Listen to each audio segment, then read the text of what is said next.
मित्रांनो, ही कथा आम्हाला गोरखपूर येथील एका सुनेने पाठवली आहे। ही कथा ऐकल्यानंतर तुम्हाला जाणवेल की सध्याच्या काळातही आपला समाज किती मागे पडला आहे। ही कथा ऐकून तुमच्या डोळ्यात पाणी येईल। चला आपण ही कथा निकिताच्या शब्दातून शेवटपर्यंत ऐकूया। माझ्यासमोर डॉक्टर बसले होती आणि तिच्या हातात माझा रिपोर्ट होता। हा रिपोर्ट असा होता की माझ्या जगण्या मरण्याचा प्रश्नच होता, परंतु डॉक्टर काही सांगू शकत नव्हती। तिने पुन्हा पुन्हा माझ्याकडे पाहिलं। ती मला पुन्हा चेकअपसाठी घेऊन गेली। हे बघून मी आधीच खूप प्रदीर्घ प्रक्रियेचा सामना करत होते। तिने पुन्हा मला या सर्व समस्यांमध्ये टाकले, त्यामुळे मला राग येत होता। मी म्हणाले, डॉक्टर काय प्रकरण आहे ते सांगा तरी। तेव्हा ती म्हणाली, मी तुझ्या पतीसमोर काही सांगू शकत नाही। तुझ्या 2 नाही तर 5। माझं नाव निकिता आहे। सर्वजण मला प्रेमाने निक्की म्हणत होते। मी माझ्या घरातील सर्वात मोठी मुलगी होते आणि मी दिसायला अतिशय सुंदर होते। मी माझ्या आवडीच्या देव नावाच्या मुलाशी लग्न केलं होतं। आमचे एकमेकांशी फारशी ओळख नव्हती, परंतु मी त्याच्याशी लग्न केलं होतं कारण तो मुलगा मला पसंत करत होता। तो माझ्या घरी लग्नाची मागणी घालण्यासाठी त्याच्या घरच्यांशी बोलला होता आणि मी म्हटले की तू लग्नाची मागणी घाल। जेव्हा मला विचारलं, तुला मुलगा आवडला का, तेव्हा मी पण सांगितलं, हो आवडला आहे। हे आवडीचे लग्न होते, पण मला त्या लग्नातून प्रेमाची अपेक्षा होती। मला वाटले की जर त्याला मी आवडत असेल तर याचा अर्थ तो माझ्यावर प्रेम करतो। आम्ही मुली खूप वेड्या असतो। आवड आणि प्रेम यातील फरक आम्ही समजू शकत नाही, परंतु हा फरक खूप मोठा आहे। जो माणूस तुमच्यावर प्रेम करतो तो तुमच्याशी कधीच भांडत नाही। तो अगोदर तुमच्यासाठी विचार करतो आणि जेव्हा भांडणं होतात तेव्हा ते भांडण होईल तितकं संपवण्याचा तो प्रयत्न करतो। पहिला समेट घडवण्याचा प्रयत्न करणारा तोच असतो, पण जो तुम्हाला पसंत करून घेऊन जातो तो त्या व्यक्तीसारखा असतो जो न पसंत करता लग्न करून घेऊन आलेला असतो, जे फक्त नावाला नवरा बायको असतात। शिव जेव्हा माझ्यासोबत असायचा, माझ्यावर प्रेम करायचा आणि माझ्यासोबत चांगला वेळ घालवायचा, तेव्हा तो माझ्याशी असे वागायचा जणू जगातील सर्व प्रेम माझ्यावरच आहे त्याचं। परंतु जेव्हा तो भांडायचा तेव्हा मला आश्चर्य वाटायचे, कारण तो क्षणात मला अनोळखी करून टाकायचा। त्या घरात शिवची आई पण होती। ती वाईट स्त्री नव्हती, परंतु ती म्हणायची की माझा मुलगा खूप भावनिक आहे, त्याने आयुष्यभर आमचे काही ऐकले नाही। जेव्हा त्याने सांगितले की त्याला एक मुलगी आवडली आहे, तेव्हा आम्हाला वाटले कदाचित तू त्याला दुरुस्त करशील, कारण अशी माणसं ज्यांचं कोणाशीच पटत नाही त्यांचं त्यांच्या आवडत्या मुलीशी लग्न झाल्यानंतर ते दुरुस्त होतात। मी म्हणाले, आई, मी तुमच्या मुलाची आवडती स्त्री नाही, मी फक्त त्याची पत्नी आहे। हे सर्व त्याच्या जागी होतं। बाकी तेच घरची कामं, जबाबदारी आणि सर्व माझ्याकडून त्याला अपेक्षित आहे। मला लवकरात लवकर मूल व्हावं असं त्याला वाटत होतं, पण मी आई होऊ शकले नाही।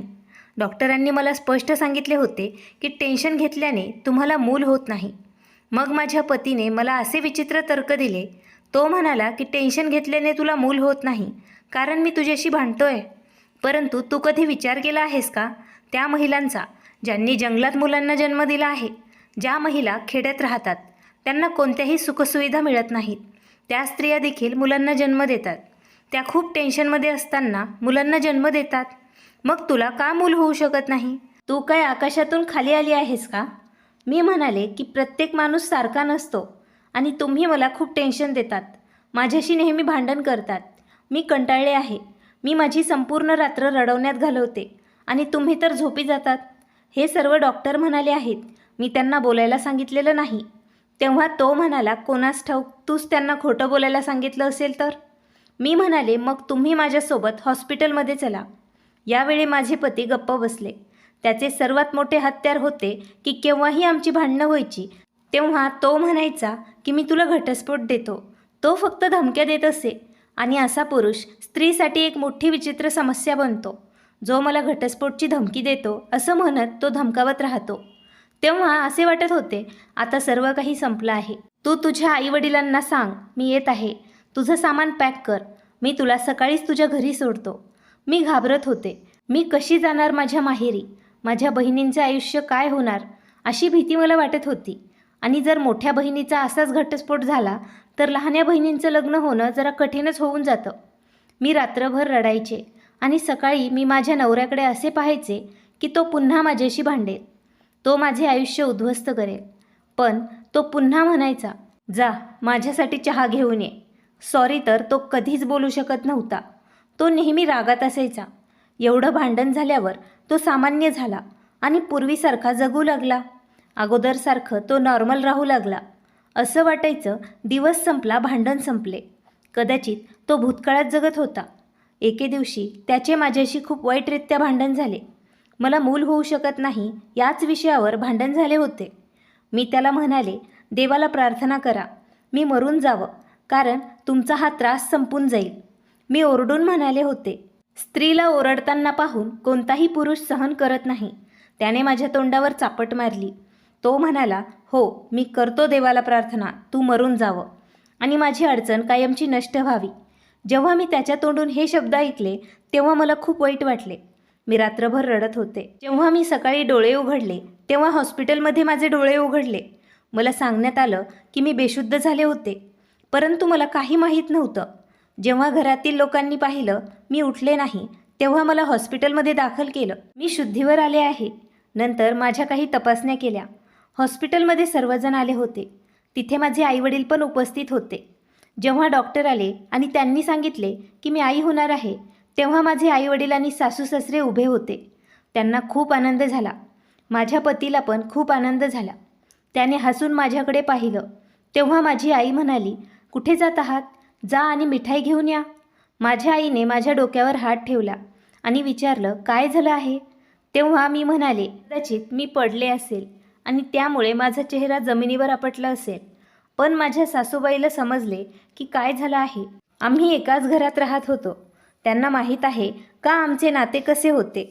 माझ्या लग्नाला 3 वर्ष झाली होती. 3 वर्षांनी मला मूल होण्याची गोड बातमी मिळाली होती.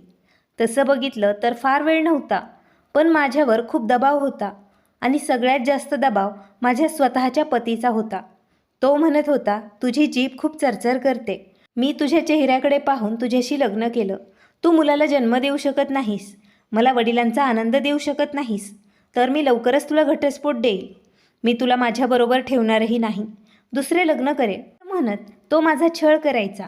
माझ्या चेहऱ्यावर आनंद दिसत नव्हता. माझी आई म्हणाली, बेटा काय झालं आहे?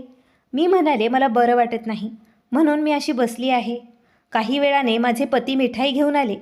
त्यांनी सर्वांना मिठाई खाऊ घातली आणि जेव्हा ते माझ्याजवळ आले त्यांनी मला त्यांच्या हाताने मिठाई खाऊ घालायला सुरुवात केली. मी माझं तोंड फिरवलं, परंतु ते कोणीच पाहिलं नाही. संध्याकाळपर्यंत मी माझ्या घरी परत आले. तेव्हा माझ्या सासूबाई म्हणाल्या, तू आता काही काम करू नकोस. त्यांनी कामासाठी मोलकरीण पण ठेवली होती. आता माझ्यासमोर माझे पती बसले होते. तो असं पाहत होता जणू काही घडलंच नाही. तो म्हणाला, मला माफ कर निकिता. त्याने माझ्याकडे पाहिलं. तो म्हणाला, मला तर माहीतच नव्हतं मी एवढा वाईट माणूस आहे. यासाठी मला माफ कर. मी म्हणाले की मी माफ केलं आहे तुम्हाला, पण मी यानंतर पुन्हा तुमच्यावर विश्वास ठेवणार नाही. तो म्हणू लागला की बघ, एवढा मोठा आनंद घरात आला आहे, तू आता नेहमी हसायला हवं. आम्हा दोघांसाठी हा खूप मोठा आनंद आहे. मी म्हणाले, मी आनंदीच आहे, पण तुम्ही माझा हा आनंद हिरावून घेतला आहे. तुम्ही माझा आत्मा जाळला आहे. आता मी कशातच खुश नाही. ते मुलंही या जगात आले तर काय होईल? तो पण बघेल माझे आईवडील आपापसात किती भांडतात. ज्यांच्यासाठी मी माझं घर सोडून आले, ज्याच्या एका मागणीवर मी या नात्याला हो म्हणाले, त्याच्यासाठी मी सर्व काही सहन केलं. त्याच्या घरचे वातावरणही सहन केले, सर्व काही सहन केलं. त्याने माझ्या मृत्यूसाठी देवाकडे प्रार्थना केली तर मला कसे वाटेल? पण आता मी हे तुम्हाला देखील बोलू शकत नाही. माझं बोलणं ऐकून माझ्या पतीला खूप पश्चाताप होत होता, कारण त्याने माझ्यावर हातच उचलला नाही, तर माझ्या मृत्यूसाठी त्याने देवाकडे प्रार्थनासुद्धा केली होती. त्यामुळे मला खूप धक्का बसला होता. 2 दिवसांपासून माझा त्याच्याशी संपर्कच नव्हता. नंतर हळूहळू मी त्याच्याशी बोलू लागले आणि 1-2 आठवड्यात मी बरी झाले. नंतर हळूहळू मला पण आनंद वाटू लागला की मी आई होणार आहे. आणि प्रत्येक घरात भांडणंही होतच असतात. तसेही मी माझ्या पतीला त्याची शिक्षा दिलीच आहे. मी माझ्या पतीला पूर्ण 3 आठवड्याभरानंतर हसताना पाहिलं होतं, परंतु मला कुठं माहीत होतं माझं हसू माझ्यापासूनच हिरावून घेतलं जाईल. माझी तब्येत बिघडली होती. मी माझ्या पतीला आणि सासूला म्हणाले, माझी तब्येत बरी नाही. तेव्हा ते म्हणत होते, हे सर्व मुलामुळे होत आहे, कारण बाळाचा जन्म होणार आहे, म्हणूनच तुला तब्येत बरी नाही असं वाटत आहे. जेव्हा मूल होणार असतं तेव्हा असंच वाटत असतं. परंतु माझी प्रकृती बिघडतच चालली होती. मी 2-3 वेळा डॉक्टरांकडे गेले आणि त्यांनी मला सांगितले की हे मुलामुळेच होत आहे. पण मूल त्याच्या जागी एकदम ठीक आहे. माझी प्रकृती खूप खराब होऊ लागली. माझ्यासोबत खूप विचित्र होऊ लागलं. अचानक माझे हातपाय खूप सुन्न झाले आणि मी काहीच खाऊ शकत नव्हते. त्यांनी मला एक वरिष्ठ डॉक्टरांकडे रेफर केलं आणि माझी कॅन्सरची तपासणी केली. मला आश्चर्य आणि काळजी वाटली. तेव्हा माझे पती म्हणाले, काही हरकत नाही, टेस्ट करायला काय लागतं, प्रत्येक व्यक्तीची चाचणीही केलीच जाते. याचा अर्थ असा होतो का की त्याला कॅन्सरच आहे? आम्ही कॅन्सरची चाचणी करण्यासाठी दुसऱ्या शहरात गेलो होतो. तिथे ही चाचणी केली गेली आणि आम्ही जेव्हा चाचणीचे रिपोर्ट घेऊन त्याच डॉक्टरांकडे आलो तेव्हा त्यांनी रिपोर्ट पाहून एक अतिशय वाईट बातमी सांगितली. ते म्हणाले की तुम्हाला ब्रेस्ट कॅन्सर झाला आहे. हा कॅन्सर आता 3ऱ्या स्टेजला पोहोचला आहे. ही बातमी आमच्यासाठी खूप वाईट होती, कारण आत्ताच असं वाटत होतं की आमचं आयुष्य रुळावर आलं आहे. आमचा यावर विश्वास बसत नव्हता. तेव्हा डॉक्टर म्हणाले, हे अगदी खरं आहे, यात काहीच खोटं नाही, असे डॉक्टरांनी सांगितले. मी म्हणाले, मी आई होणार आहे. तेव्हा डॉक्टर म्हणाले, काही हरकत नाही, जर आपण स्वतःची चांगली काळजी घेतली तर तुमच्या मुलाला काहीही होणार नाही.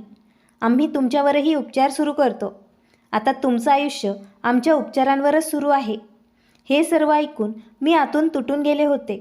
मी आई होणार होते आणि माझ्यासोबत हे सर्व काही घडत होतं. जर मला काही झालं तर माझ्या बाळाची कोण काळजी घेईल? परंतु आम्हाला याची भीती वाटते, जर आपण या जगात नसलो तर आपल्या मुलाचं काय होईल? उपचार सुरू झाले आणि 2-4 महिने उलटून गेले. माझा प्रसूतीचा दिवसही जवळ आला होता. 7वा महिनाही सुरू झाला होता आणि मला खूप त्रास झाला होता.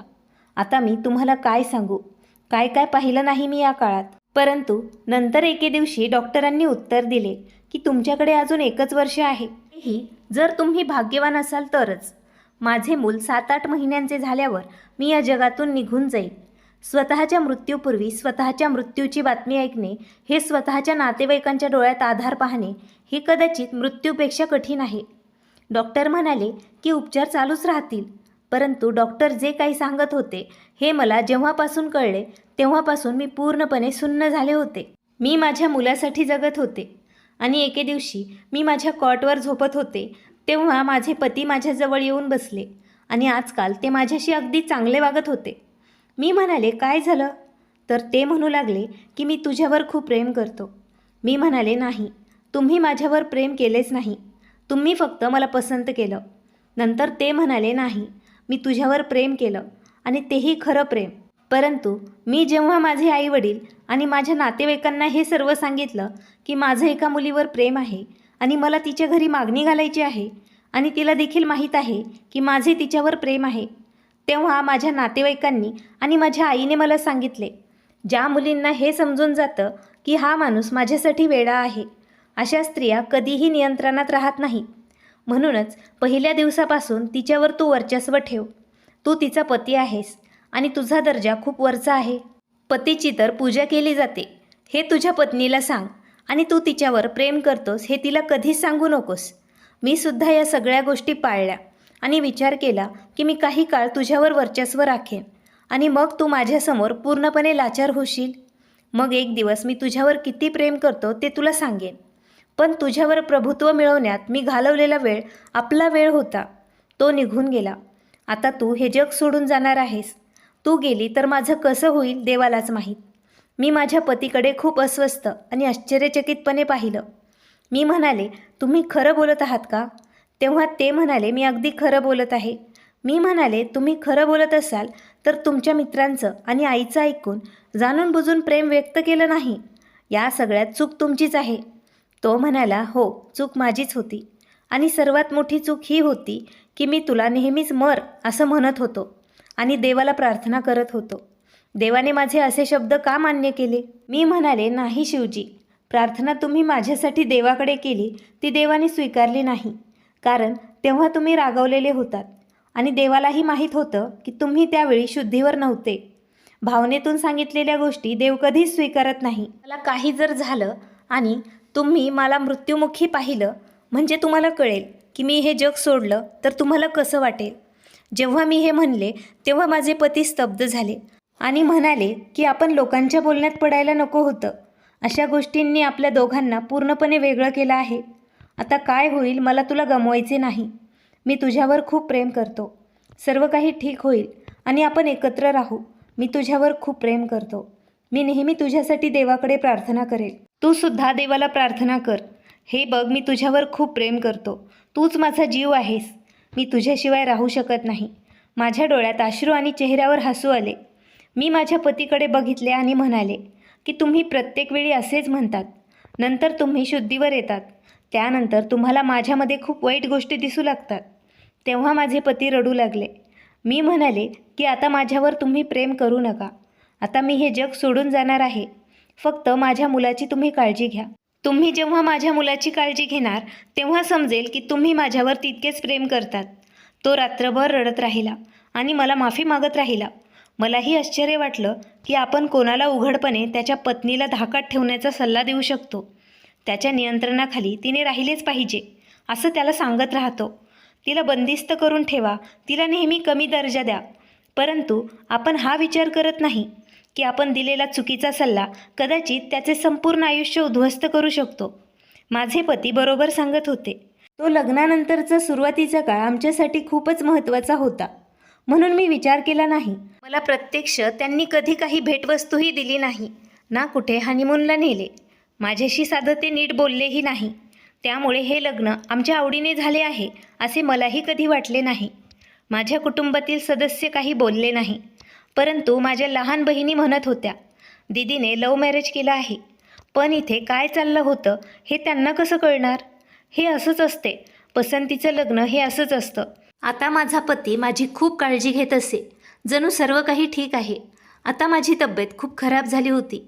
अजून काही वेळ बाकी होता जेव्हा मला खूप वाईटरित्या त्रास झाला. तेव्हा मला डॉक्टरांकडे घेऊन गेले.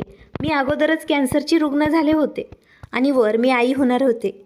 इतका वाईट वेळ घालवणे ही काही सोपी गोष्ट नाही. असो, नंतर काय झालं, माझ्या नशिबात अजून एक परीक्षा बाकी होती. ती भीती आणि धक्क्यामुळे माझा जीव अजून काही काळ वाचला होता. परंतु माझं मूल हे जग सोडून निघून गेलं होतं. हा धक्का माझ्यासाठी खूप मोठा होता. परंतु मी अशी बसले होते जणू काही माझ्या आत ना काही भावना ना कसलीही जाणीव. जणू मी एक रोबोट आहे. माझ्या सासूबाई म्हणाल्या की देवाने जे केले ते बरोबरच आहे. जर तू हे जग सोडून गेली असती तर तुझ्या बाळाला कोणी सांभाळलं असतं?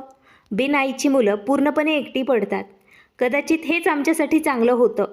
मी त्यांना कसं समजावून सांगू शकते की असं कोण सोडून जाण्यात काही चांगलं कसे असू शकते?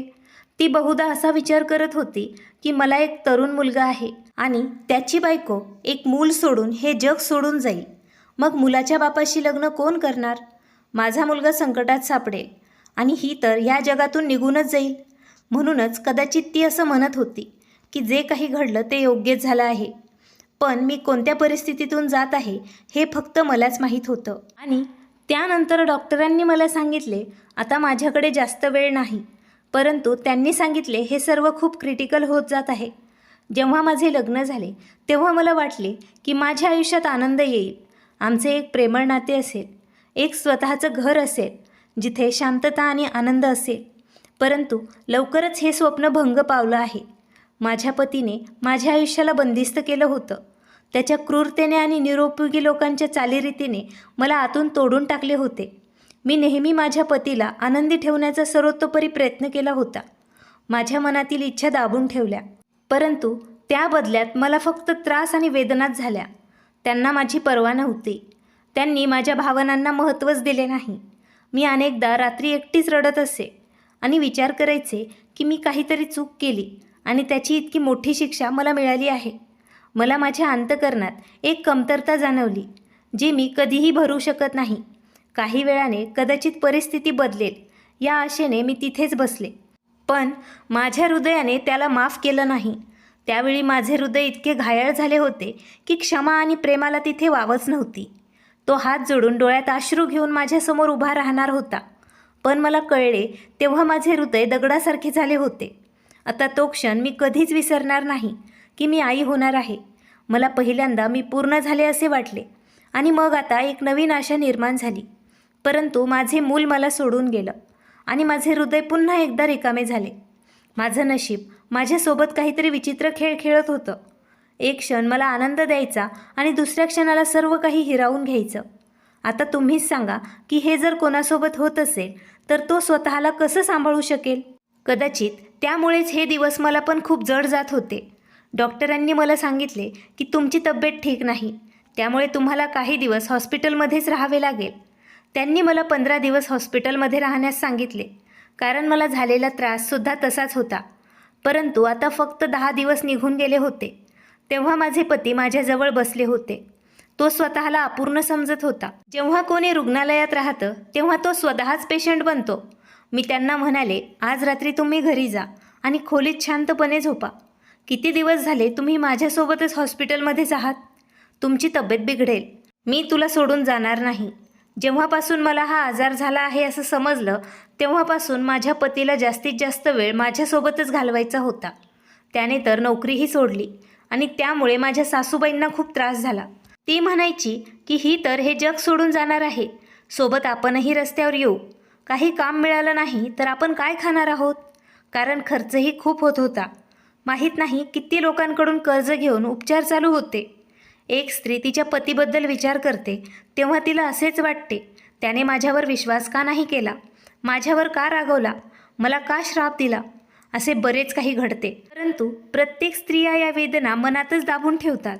नेहमी पैशाच्या समस्येत तोच माणूस मदत करतो आणि या समस्येत तो नेहमीच पुढे असतो. आणि जर त्याने आपली कमाई तुमच्यावर खर्च केली तर ते पण तुमच्यावर असलेले प्रेमच असते. माझे सोन्याचे दागिने विकले गेले, माझ्या हुंड्यात आलेले पैसे देखील खर्च झाले होते. हे सर्व ठीक होतं, परंतु माझ्या पतीने त्याची मोटरसायकलही विकली होती, त्यांची नोकरी सोडली होती, कित्येक लोकांकडून पैसे उधार घेतले होते. पण हे सर्व व्यर्थ आहे हे सर्वांना माहीत होतं, कारण माझ्या वाचण्याची काहीच आशा नव्हती. कारण एके दिवशी मी माझ्या सासूबाईंना माझ्या पतीला म्हणताना ऐकलं होतं की तुझ्यासाठी मी दुसऱ्या मुलीचं नातं शोधत आहे, सर्व काही ठीक होईल, त्यामुळे तिच्यासोबत जास्त तू जवळीक करू नकोस. तसेही तिचे दिवस संपले आहेत. माझ्या सासूबाई लोकांसमोर खूप छान वागत होत्या, पण त्या खरं काय होत्या ते नेहमी माझ्यासमोर येत होतं. मला वाईट वाटलं, कारण माझ्यासोबत खरोखर वाईट घडलं आहे. तेव्हा मी त्यांना हॉस्पिटलमधून निघून जाण्यास सांगितलं. तुम्ही स्वतः ठीक राहिले तर तुम्ही माझी काळजी घेऊ शकणार. तेव्हा ते म्हणाले, मला सोडून तू जाऊ नकोस. मी त्या रात्री म्हणाले की मी तुम्हाला सोडून जाणार नाही. डॉक्टर म्हणाले की माझ्याजवळ 2 महिने आहेत.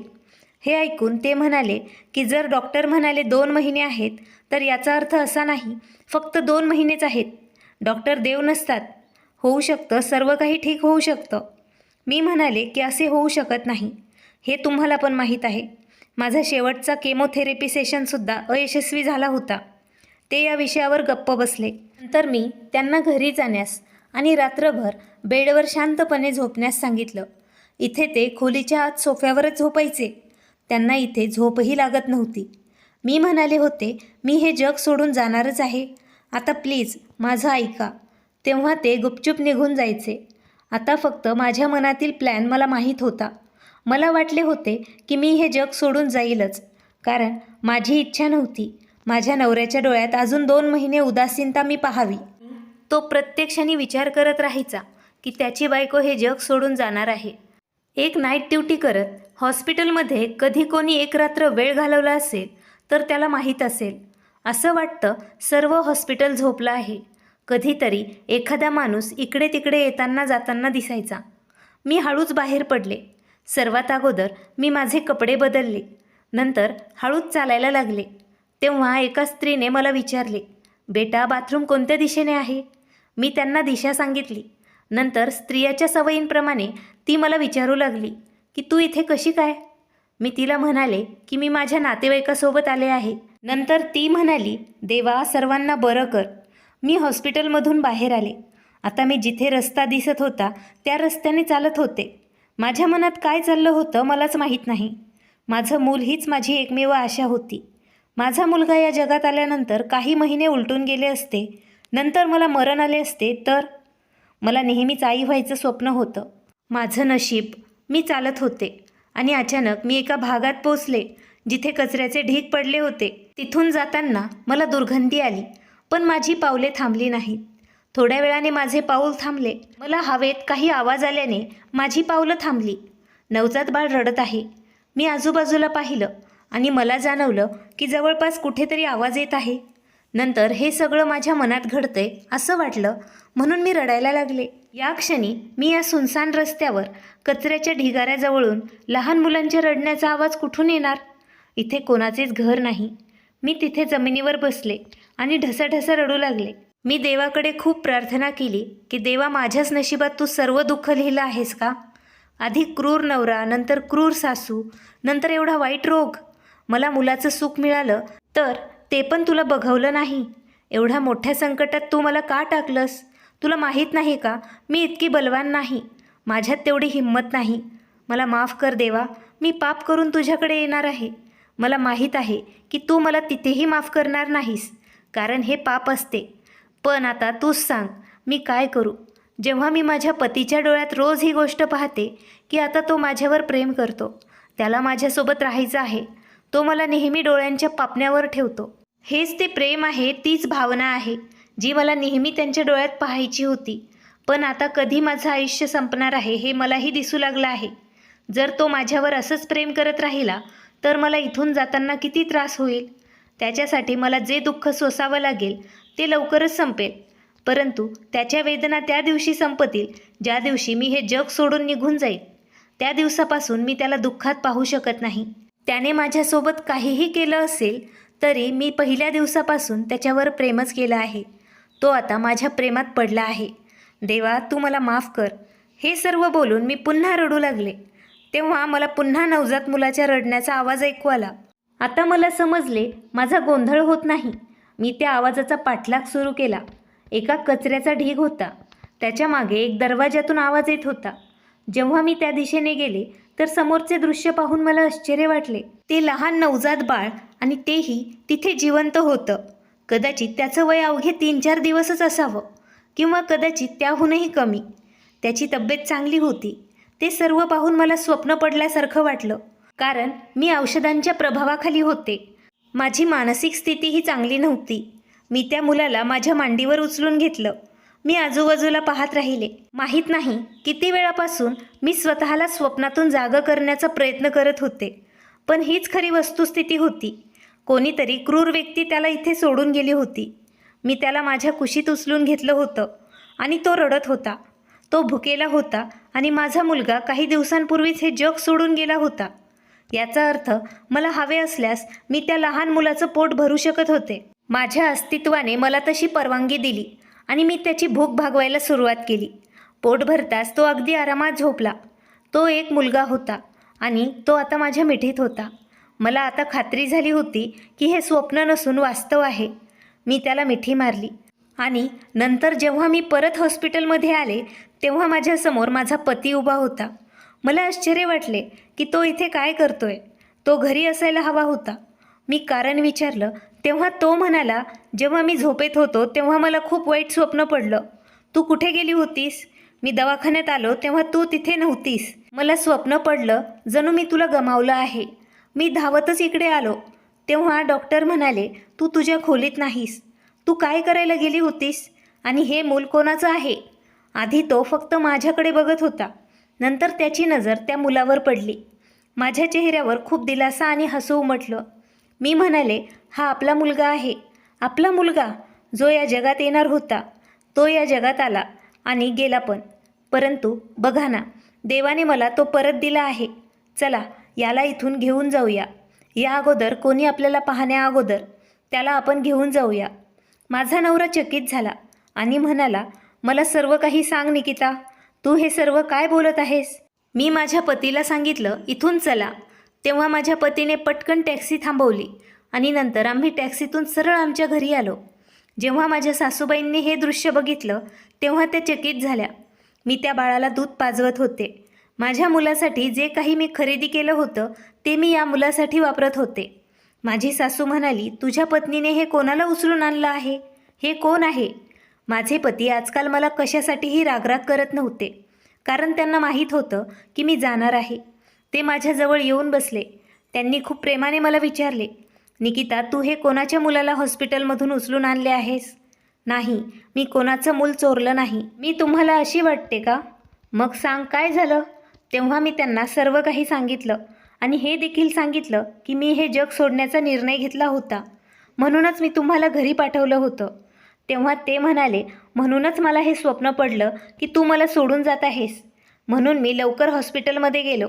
कदाचित देवाने मला इशारा दिला होता, तुला वाचवावं, तू काही करायला नको. मी म्हणाले की मला या मुलाला लहानाचं मोठं करायचं आहे. जोपर्यंत माझ्याकडे आयुष्य आहे तोपर्यंत मला त्याला माझ्याकडेच ठेवायचं आहे. त्याच्या पालकांबद्दल काहीच माहीत नाही. जर मी तिथे गेले नसते तर माहीत नाही काय झालं असतं. काहीतरी वाईट घडलं असतं. मी माझ्या पतीला सांगितलं की मी या मुलाला माझ्याकडेच ठेवेन. माझे पती हे ऐकून पूर्णपणे गप्प झाले. ते म्हणाले की ठीक आहे, जर तू आनंदी असशील तर तू या मुलाला तुझ्याकडे ठेवू शकतेस. परंतु जेव्हा माझे पती बाहेर गेले तेव्हा त्यांनी त्यांच्या आईला जाऊन हे सर्व काही सांगितलं की असा प्रॉब्लेम आहे. नंतर ती म्हणाली की मला माहीत नाही हे कोणाचं मूल आहे. ती स्वतः तर निघून जाईल, आपल्या डोक्यात ओझं टाकून जाईल. आपल्याला कुठं त्याला सांभाळणं होणार आहे? तिला सांग की या मुलाला कुठल्या तरी अनाथाश्रमामध्ये दे. तेव्हा माझे पती म्हणाले की आज मी तिच्या डोळ्यात आनंद पाहिला आहे.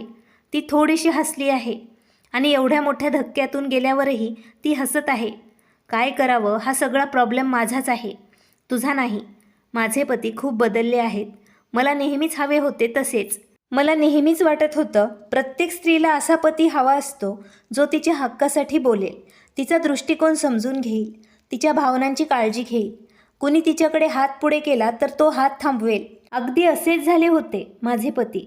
मी त्या मुलाचे नाव नक्ष ठेवले होते, कारण मी माझ्या मुलाचे हेच नाव विचारात घेतले होते आणि मी त्याला वाढवू लागले. प्रत्येक आईप्रमाणे माझ्या शरीराने त्याला स्तनपान देऊ लागले आणि मला हळूहळू आनंद मिळू लागला. मी डॉक्टरांना विचारले की मी आजारपणात माझ्या बाळाचं पोट भरू शकते का? माझ्या मुलाला हा आजार होऊ शकतो का? ही गोष्ट माझ्या मुलाला जन्म देत असतानाच मी विचारली होती. तेव्हा डॉक्टर म्हणाले, हो, हे काही बाबतीत होऊ शकतं, तुम्ही हे करू शकता. तुमची समस्या थोडी वेगळी आहे. जर तुम्ही बाळाला स्तनपान केले नाही तरी चालेल, पण तुम्ही केले तरी काही समस्या होणार नाही. तिने ही गोष्ट त्याचसाठी विचारली की मुलाला तिचा आजार होऊ नये, कारण मला हे जग सोडून जावं लागणार होतं. आता माझी तब्येत बिघडत नव्हती. आज 1 महिना झाला होता. मी खूप खुश होते, कारण मला माझा मुलगा परत मिळाला होता. मला माहीत नाही ते कोण लोक होते जे त्याला तिथे सोडून गेले होते, परंतु देवाचा आशीर्वादच होता. मी त्या मुलाला तिथून उचलून आणले. मी विचार केला, जर मी तिथं गेले नसते तर त्या मुलासोबत काय झालं असतं, हा विचार करून मी अस्वस्थ होत होते. जर त्या रात्री मी तिथे उभी राहिले नसते तर त्या मुलाचं काय झालं असतं कोणास ठाऊक. माझं त्या मुलावर खूप प्रेम होतं. मी त्याला अगदी माझ्या मुलासारखं वाढवत होते. ज्याला मी गमावलं होतं त्या मुलाला आता मी विसरले होते, कारण देवाने माझा मुलगा मला आता परत दिला होता. हाच माझा मुलगा होता. आम्ही डॉक्टरांकडे गेलो नव्हतो. मला डॉक्टरांचा फोन आला, कारण माझी केस सुरुवातीपासूनच त्यांच्याकडेच होती. म्हणून ती डॉक्टर मला म्हणाली, मला निकितासोबत बोलायचं आहे. तेव्हा माझ्या पतीने सांगितलं, ती पूर्णपणे आता ठीक आहे. तेव्हा डॉक्टर म्हणाली, तुमचे रुटीन चेकअप आहे आणि थेरपी आहे, ती तुम्हाला करूनच घ्यावी लागेल. तुम्हाला हॉस्पिटलमध्ये यावे लागेल. माझ्या पतीने मला सांगितले, आपल्याला आत्ता हॉस्पिटलमध्ये जावे लागेल. पण मी म्हणाले, या मुलाला मी कुठे सोडू? मला या मुलाला डॉक्टरांसमोर घेऊन जायचं नाही. तेव्हा ते म्हणाले की माझा एक मित्र आहे, त्याच्या पत्नीने नुकतेच एका मुलाला जन्म दिला आहे. आपण याला तिथे 2 तासांसाठी सोडूया. तो माझा विश्वासू मित्र होता.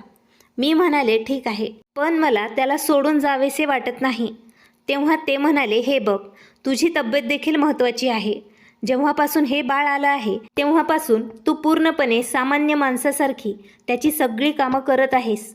परंतु तुला हे विसरून चालणार नाही, तू एवढ्या मोठ्या आजाराच्या गर्देत अडकली आहेस, हे विसरता कामा नये. मी म्हटलं, ठीक आहे, मी तुमच्याबरोबर येते.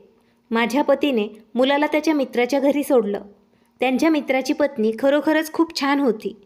ती म्हणाली, काळजी करू नका, तिलासुद्धा एक मूल आहे. ती जशी त्याची काळजी घेते तशीच ती 2-3 तास स्वतःच्या मुलांसारखीच नक्षची पण काळजी घेईल. आम्ही डॉक्टरांकडे गेलो. जेव्हा डॉक्टरांनी मला तपासले तेव्हा डॉक्टर थोडेसे घाबरले. तिने आम्हाला सांगितले की आम्हाला तुमच्या सर्व चाचण्या पुन्हा कराव्या लागतील. कॅन्सरची टेस्ट महाग आहे, आम्हाला समजत नाही काय प्रॉब्लेम आहे. आम्ही म्हणालो, पण या टेस्टची आता काय गरज आहे? तेव्हा डॉक्टर म्हणाली की गरज आहे, म्हणूनच मी म्हणत आहे तुम्ही या सगळ्या टेस्ट लवकर करा. पण आनंदाची गोष्ट अशी होती की आता ही चाचणी त्याच हॉस्पिटलमध्ये होत होती आणि आम्ही सॅम्पल देऊन बाहेर बसलो होतो. तेव्हा माझ्या पतीला कोणाचा तरी फोन आला. मी विचारलं तेव्हा तो एका मोठ्या कंपनीचा कॉल होता. ते मला कामावर घेणार आहेत आणि ही तीच कंपनी आहे जिथे मी नोकरी मिळवण्यासाठी खूप कष्ट केले आहे, पण मला नोकरी मिळाली नाही. आता ते मला कॉल करत आहेत. मी म्हणाले ही खूप छान गोष्ट आहे. तेव्हा ते म्हणाले तुला अशा अवस्थेत सोडून मी नोकरीला सहमती देऊ शकत नाही. मी म्हणाले नाही, तुम्ही नोकरी करा, मी तर हे जग सोडून जाईल. नंतर तुम्ही काय करणार? ते म्हणाले की आपण याबद्दल नंतर बोलूया. परंतु ते फारसे आनंदी दिसत नव्हते. त्यांनी तर मला स्वतःच सांगितलं होतं की याच नोकरीसाठी पूर्वीपासून त्यांनी खूप प्रयत्न केले होते. आता रिपोर्ट डॉक्टरांच्या हातात होते. त्यांनी माझे चेकअप केले होते. मला थोडा राग आला होता, कारण हेच सर्व टेस्ट या अगोदर पण झाले होते. तरी परत का करायला सांगितले होते? त्यांनी सांगितलं मी थक्क झाले आहे.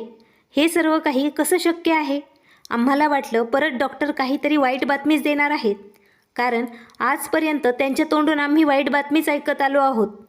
तेव्हा डॉक्टर आम्हाला म्हणाली तुमची कॅन्सरची समस्या कशी दूर झाली ते मलाच माहीत नाही. तुम्ही कॅन्सरमुक्त झाले आहात. जेव्हा त्यांनी हे सांगितलं तेव्हा आम्ही दोघं पती पत्नी एकमेकांच्या चेहऱ्याकडे बघत राहिलो, कारण ही खूप मोठी गोष्ट होती.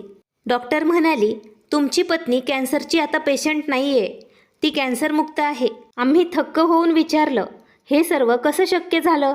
तेव्हा डॉक्टर म्हणाली आम्हाला पण समजत नाही हे सर्व कसं काय शक्य झालं, परंतु आता तुम्ही पूर्णपणे कॅन्सरमुक्त झाले आहात. त्याचमुळे मी तुमच्या सर्व चाचण्या पुन्हा केल्या. गेल्या 1 महिन्यापासून मला स्वतःलाही असे वाटले की गेल्या 1 महिन्यापासून माझ्यात खूप बदल झाला आहे.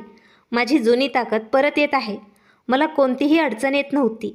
मी कोणतीही औषधही घेतली नसतानाही मला त्रास होत नव्हता. डॉक्टर म्हणाली उपचार योग्य पद्धतीने झाले म्हणून पण असे झाले असावे, परंतु हे सर्व उपचाराने झालेच नव्हते. मलाही माहीत होते हे सर्व कसे काय झाले होते. मी त्याच हॉस्पिटलमध्ये बांधलेल्या देवाच्या मूर्तीसमोरच पडले होते. डॉक्टर आणि माझे पतीही खूप आश्चर्यचकित झाले होते. मी डॉक्टरांना सर्व काही सांगितले की मला हे मूल कसे मिळाले, मी त्याला कसे दूध पाजत आहे. कदाचित म्हणूनच देवाने मला माफ केले आणि माझं आयुष्य मला परत केलं. देवाला तर एका बाळासाठी आईची व्यवस्था करायची होती, त्याचमुळे देवाने माझी मदत केली होती, कारण मीच त्या मुलाची आईचं कर्तव्य पार पाडत आहे. डॉक्टर माझं बोलणं ऐकून खूप चकित झाली. ती म्हणाली ही गोष्ट तू कोणालाही सांगू नकोस. जसं तू तुझं आयुष्य जगत आहेस असंच जगत राहा. 3 महिन्यांनी माझ्याकडे तू परत ये. मला खूप आनंद झाला. मला आयुष्य परत मिळाल्यासारखं आज वाटलं. जेव्हा मी या बाळाला घरी आणलं तेव्हापासून माझ्या पतीने कधीही त्याच्यावरती प्रेम केलेलं नव्हतं. त्याला आपल्या कुशीतही त्यांनी धरलं नव्हतं. परंतु इथून परत येताच माझ्या पतीने सर्वात अगोदर त्याला मिठी मारली आणि म्हणाला बाळा तुझे खूप खूप आभार. तू आमच्या आयुष्यात आलास, तुझ्यामुळेच माझी पत्नी आज वाचली आहे. जेव्हा त्यांनी हे शब्द बोलले तेव्हा माझ्या डोळ्यात पण अश्रू आले. मी पण माझ्या पतीला मिठी मारली आणि आम्ही आमच्या घरी परत आलो. 3 महिने उलटले. पुन्हा आम्ही डॉक्टरांकडे गेलो. परत काही तपासण्या झाल्या, कारण एकदा खात्री करणे आवश्यकच होते. डॉक्टरांनी यावेळी आम्हाला सांगितले चांगली बातमी आहे, माझी समस्या तर दूर झालीच आहे, पण माझी तब्येतही आता चांगली झाली होती. मी लवकरच आई पण होऊ शकेन. पण आत्ता मला पुन्हा आई व्हायचं नव्हतं. मला फक्त नक्षलाच बघायचं होतं. माझ्या आयुष्यात आलेला आविष्कार ज्याने माझा जीव वाचवला, हा देवाचा चमत्कार नाही तर काय आहे? आज मी खूप आनंदी आहे. देवाने आम्हा सर्वांना भरभरून आशीर्वाद दिले आहेत. मी प्रत्येक दिवशी स्वतःला जिवंत पाहते आणि त्या लहान बाळासोबत हसते. मला असे वाटते की मी एक मोठं स्वप्न पाहून आता उठले आहे. माझं संपूर्ण जग आता नक्षच आहे. माझी सासू म्हणते तू या मुलाला असं सांभाळत आहेस जसं काय हे कापसाचं खेळणंच आहे. मी म्हणते हो, माझ्यासाठी हे खरंच मौल्यवान आहे. मित्रांनो, तुम्हाला आजची कथा आवडल्यास नक्की लाईक करा, शेअर करा आणि नवीन असाल तर चॅनल सबस्क्राईब करा आणि कमेंट करायला विसरू नका. धन्यवाद.